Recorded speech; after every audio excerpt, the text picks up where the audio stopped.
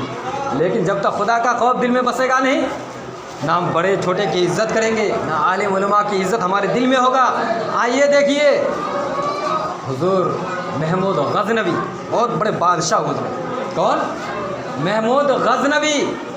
ان کا یہ عالم تھا کہ جب تک رات میں 1000 مرتبہ درود شریف نبی اکرم صلی اللہ تعالیٰ علیہ وسلم پر نہیں پڑھتے تو سوتے نہیں تھے. 1000 مرتبہ درود شریف کون؟ محمود غزنوی نہیں پڑھتے تھے تو سوتے نہیں تھے. تو ایک دن انہوں نے بازار لگایا. بازار، بادشاہ ہے، بازار لگایا. بازار میں ہر چیز موجود ہے. گھوڑا لے لو، ہاتھی لے لو، اونٹ لے لو، سونا لے لو، چاندی لے لو، زیورات لے لو، یعنی ہر چیز موجود ہے. اور لوگوں کو خبر کر دیا کہ جس کو جو پسند ہو وہ اپنا ہاتھ رکھ دے. جس کو جو چیز پسند ہو وہ اپنا ہاتھ رکھ دے، وہ چیز اسی کی ہو جائے گی. تو سارے کے سارے غریب لوگ آئے. کوئی ہیرے پر ہاتھ رکھا تو کوئی سونے پر ہاتھ رکھا تو کوئی اونٹ پر ہاتھ رکھا تو کوئی گھوڑے پر ہاتھ رکھا. الگ الگ چیزوں پر سب لوگوں نے ہاتھ رکھے. مگر محمود غزنوی رحمۃ اللہ تعالیٰ علیہ کے پاس جو ایک خاص خادم رہا کرتے تھے، ان کا نام تھا ایاز.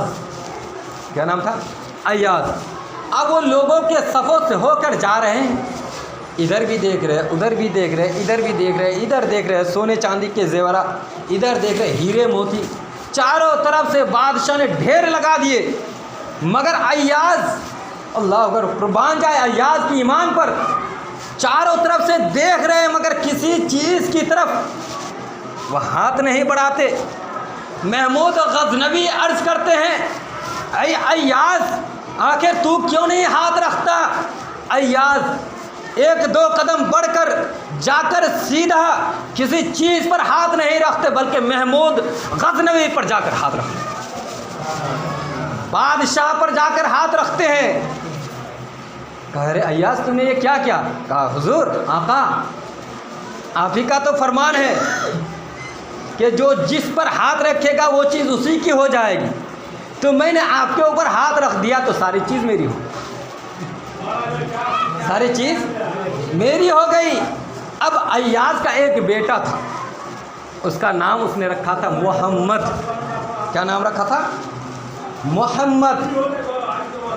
تو جب بھی ایاز نے کیا کیا، اپنے بیٹے محمد کو محمود غزنوی کی خدمت کے لیے مقرر کر دیا کہ بیٹا تو بادشاہ کی خدمت کر. ایک دن بادشاہ حمام میں تھے اور بادشاہ کو جب بھی بلانا ہوتا تھا تو محمد کہہ کے پکارتے تھے. تو ایک دن محمود غزنوی حمام میں تھے، وہیں سے آپ نے آواز دی، اے ایاز کے بیٹے تو دونیا کیوں نہیں رکھتا؟ دونیا. اب ایاز یہ سن کر پریشان ہوئے، گھبرا گئے کہ کہیں محمود غزنوی بادشاہ میرے بیٹے سے ناراض تو نہیں ہے؟ بادشاہ کہیں میرے بیٹے سے ناراض تو نہیں ہے کہ ہر دن نام لے لے کر پکارتے تھے، آج ایاز کے بیٹے کر کے پکارا ہے. اب ایاز پریشان ہو کر کھڑے ہیں دروازے کے باہر کہ محمود غزنوی کب گھر سے نکل رہے ہیں. گھر سے نکلے. ایاز 1-2 قدم آگے بڑھتے ہوئے عرض کرتے ہیں، اے جاپنا ایک بات عرض کروں؟ کہاں؟ فرمائیے. جب ایاز نے دیکھا کہ بادشاہ کے دماغ شانت ہے، ٹھنڈا ہے، کہا آقا آپ تو ہر دن میرے بیٹے کو نام لے کر پکارتے تھے، لیکن آج آپ نے ایاز کے بیٹے کر کے پکارے ہیں، کیا آپ میرے بیٹے سے ناراض ہے؟ اور ایاز کو یہ غم ستاتا تھا کہ کہیں بادشاہ میرے بیٹے کو قتل نہ کر دے، اس لیے وہ پریشان رہا کرتے تھے، کہیں آپ میرے بیٹے سے ناراض تو نہیں ہے؟ مگر سنیے، محمود غزنوی جو ایک بادشاہ تھے، محمود غزنوی نے کہا میں محمد الرسول اللہ کا نام